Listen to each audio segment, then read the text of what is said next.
It's just a old Optimus, which was a Radio Shack brand low-pass crossover, and I've just got it wired up with some alligator clips. Doesn't take a whole lot, pull very much power at all, and I've just wired them up real quick because that was the easy thing to do. Same output that I used before with the amplifiers coming straight from the rear of my head unit, going into it. That's a rear channel, not the sub channel. I'm allowing on this thing only to do the crossover on for any bass frequency. And what I'm doing is I'm playing currently a 50 Hertz test tone. You'll notice that right now there is nothing on the oscilloscope, and that's because where I've got the adjustments set, it's not going to pick up any of the not going to pick up the signal yet, not at least until I start upping the gain. So let's begin. So I'm going to start adjusting the left channel up, and you see it goes in there. I'm going to keep adjusting and adjusting, and if you look at the bottom here, you'll actually see the waveform begin to distort. So we're going to back that off a little bit right there, and we can play with a little bit of an adjustment. This one actually has a couple things. One is a 12 decibel bass boost, and we can turn that off as well, and you see the adjustment is much different. In fact, it takes it out of the range, and there we go, boom, back in place again. So without the adjustment, now we have a lot more room to adjust. In fact, I've just turned the gain all the way up. The signal is still very, very clean. So the only thing happening now is there's actually a crossover, and it's set for 180.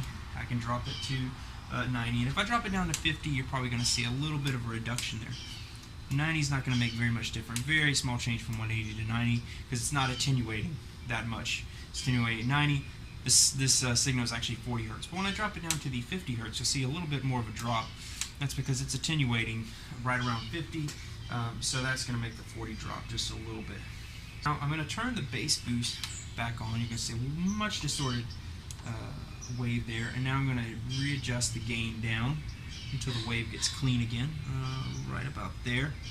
And now also with the bass boost adjustment, there are 3 different frequencies for it to adjust at, and that is 45, 80, and 120 hertz. So it's at 45 now, so obviously right near 40, that's the reason it's was doing that. Now if I turn up to 80 for my bass boost, then you can see it went away. I'm going to adjust the gain, and there we go again. Now, I can't adjust the gain all the way up, it starts to distort, but I can get a lot further with it. And of course, if I go to 120 hertz, now I can adjust my gain all the way up.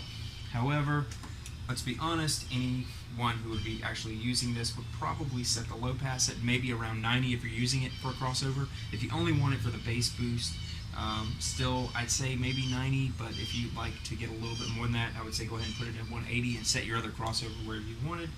I'm going to leave it at 90 here, but I'm sure most people would probably want to boost their bass at about 45 hertz. So 45 hertz, there we go, and then we can adjust the gain until it's clean. And let's go ahead and really that's probably the end of the test. There's no reason to check the voltage coming out of there. It's still going to be low voltage coming back out. Once you take it into your amp, then of course with this one you would have to once again adjust the gain on your amplifier to make sure that was remained clean.